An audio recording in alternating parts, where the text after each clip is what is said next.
The 1980s gave us a wave of dark fantasy films, but The Company of Wolves stands apart, because this isn't just a fairy tale, it's a fever dream, a metaphor, and a warning. Wrapped inside a story you think you already know, directed by Neil Jordan and based on Angela Carter's work, the film pulls us into a dream within a dream, where forests breathe and wolves whisper, and innocence is always on the edge of something dangerous.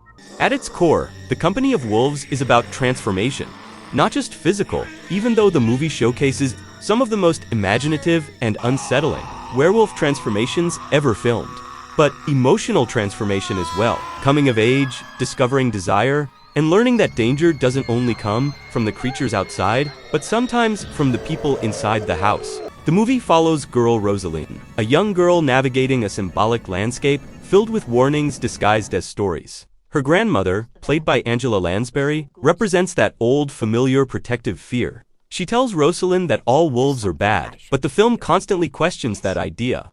Are wolves the monsters, or are men who hide their teeth worse? And this is where the film becomes brilliant. It's not a simple retelling of Little Red Riding Hood, it's a reflection on power, temptation, and danger, woven through old folklore.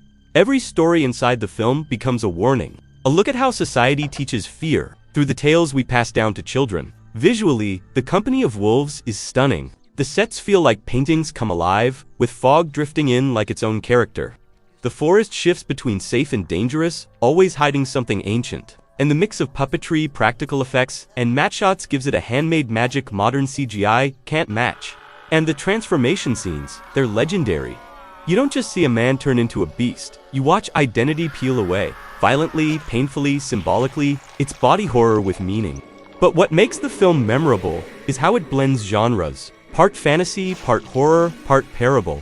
It's not structured like a Hollywood movie. It's closer to a dark fairy tale collection, slow, atmospheric, even surreal, but intentionally so. It pulls you into a storybook written by someone who understands that the things we feared as children never really vanish. They simply return wearing new shapes. Music also plays a key role. George Fenton's score wraps everything in an eerie, dreamlike quality, soft one moment, unsettling the next.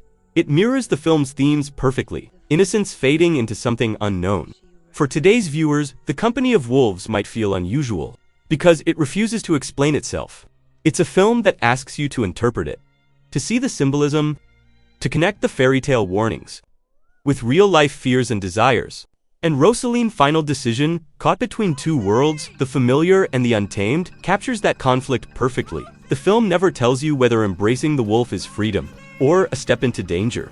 It lets you decide what her transformation really means. Nearly 4 decades later, The Company of Wolves remains one of the most original dark fantasies ever made. It's poetic, unsettling, and beautiful. A story about wolves that was really always about us.